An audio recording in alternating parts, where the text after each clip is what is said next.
نحمده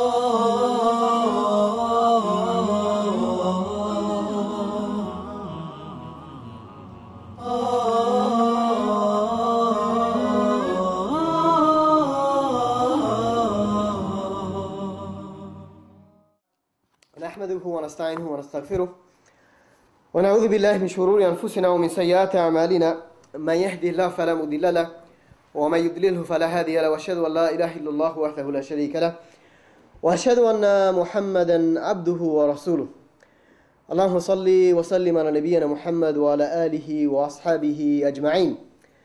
أما بعد, brothers and sisters, inshallah the topic, the theme of the lectures that we have today is about fitnah, about trials. And we face various trials in life. We face all sorts of trials and tribulations, and we go through all sorts of troubles. Whether we like it or not, these are a fact of life. You can't avoid them. There's no avoiding. Everybody goes through some hardship, whether you're a Muslim or a non-Muslim. But the important issue is, how do we deal with these trials? And how do we face them? And how do we come out at the end stronger in our faith and stronger in our lives as well?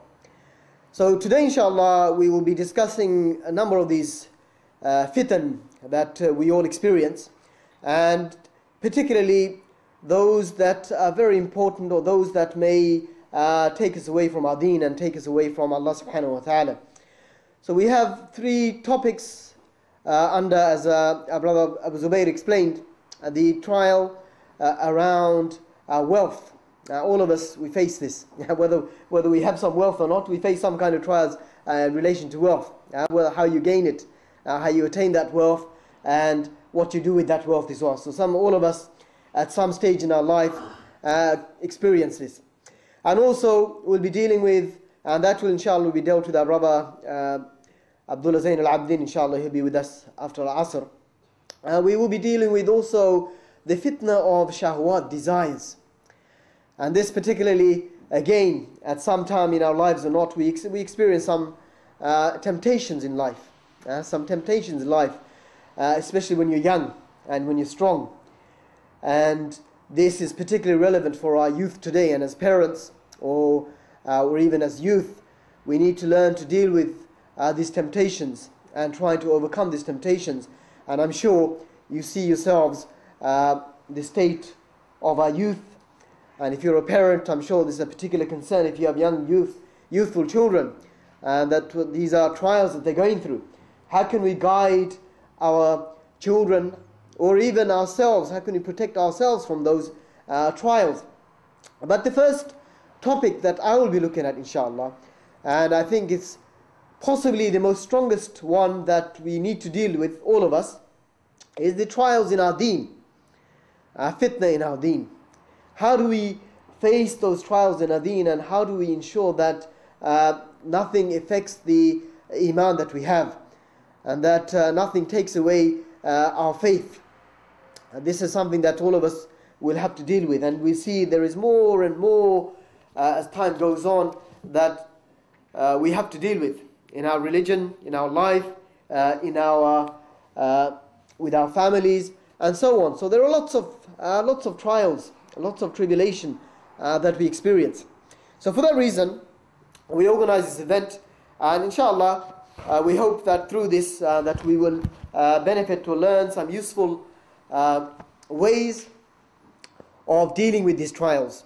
First of all, understanding them, and then secondly, learning ways to deal with them as well. First of all, what topic I'll be covering is the fitna in our deen. Fitna in our deen, and what issues, what causes could affect the strength of our iman, or perhaps affect the conviction that we have in our faith, in our religion. And then secondly, looking at some solutions in dealing with those causes. Okay, so it's not enough simply to know the problems. Okay, it's no good when you go to a doctor and the doctor tells you, okay, you got this illness, right? But you want to know, how do I deal with this? What's the cure? What's the medicine I need to take? So similarly, inshallah, there are for every illness, for every sickness, there is a cure. Of course, except one, that is death. There's no cure for that. Everyone has to die. But other than that, everything that comes to us, every illness, whether it's in our bodies or in our deen, there is a cure. And so inshallah, I will try and explain some of those cures so that we can protect ourselves. So that if we are affected, we know how to treat ourselves.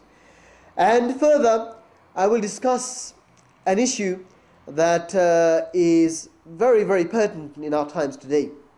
And that is the issue of modernism, which I believe that is a big fitna for us.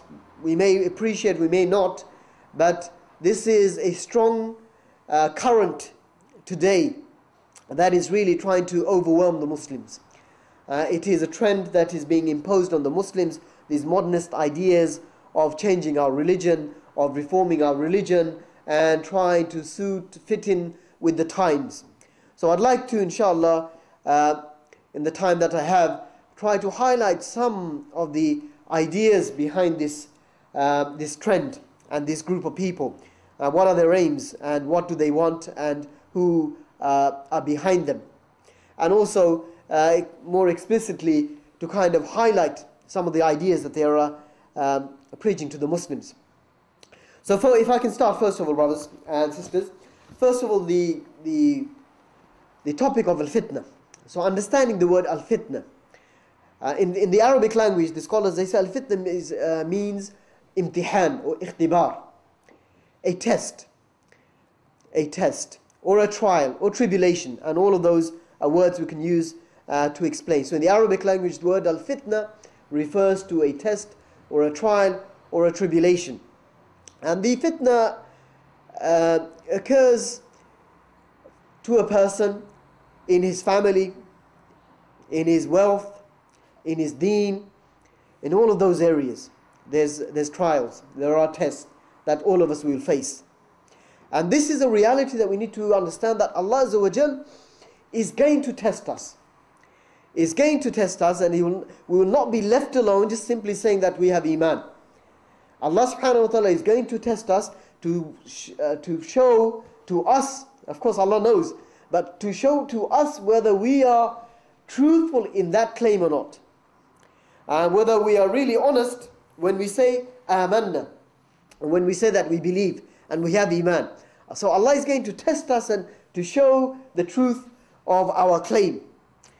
And this is why Allah says in Surah Al-Ankabut, Alif Lam Mim, أَحَسِبَ النَّاسُ أَن يُتْرَكُوا أَن يَقُولُوا آمَنَّا وَهُمْ لَا يُفْتَنُونَ. This is the very first ayat in Surah Al-Ankabut. After these letters, Alif Lam Mim, Allah says, do people think that they will be left alone? And they say that آمَنَّا, that we believe, وَهُمْ لَا يُفْتَنُونَ, that they won't be tested. Okay, do people think that? And this is what people think. So it's in a way, it's a rhetorical question Allah subhanahu wa ta'ala is posing. That is not the case. It's not enough that you claim that we believe and you will not be tested. And Allah says further, وَلَقَدْ فَتَنَّ الَّذِينَ مِنْ قَبْلِهِمْ, that we tested those before them. فَلَيَعْلَمَنَّ اللَّهُ الَّذِينَ صَدَقُوا وَلَيَعْلَمَنَّ الْكَاذِبِينَ. So we tested those before them, so that Allah sees those who are truthful and those who are not. Al-Kadhibin, As-Sadiqeen and the Kadhibin. So this is the nature, or this is the purpose of the fitna. So a couple of points from this ayah. This ayah, first of all, what does it prove? It proves that people will not be left alone just by claiming that they have belief, and that they will be tested to prove that claim, to prove that belief, and that this is something that Allah subhanahu wa ta'ala has undertaken with people before. So it's not just us. Allah subhanahu wa ta'ala has tested people who came before us, and people who come after us will be tested. So all of us will experience some form of test. And Al-Hafidh ibn Kathir rahimahullah,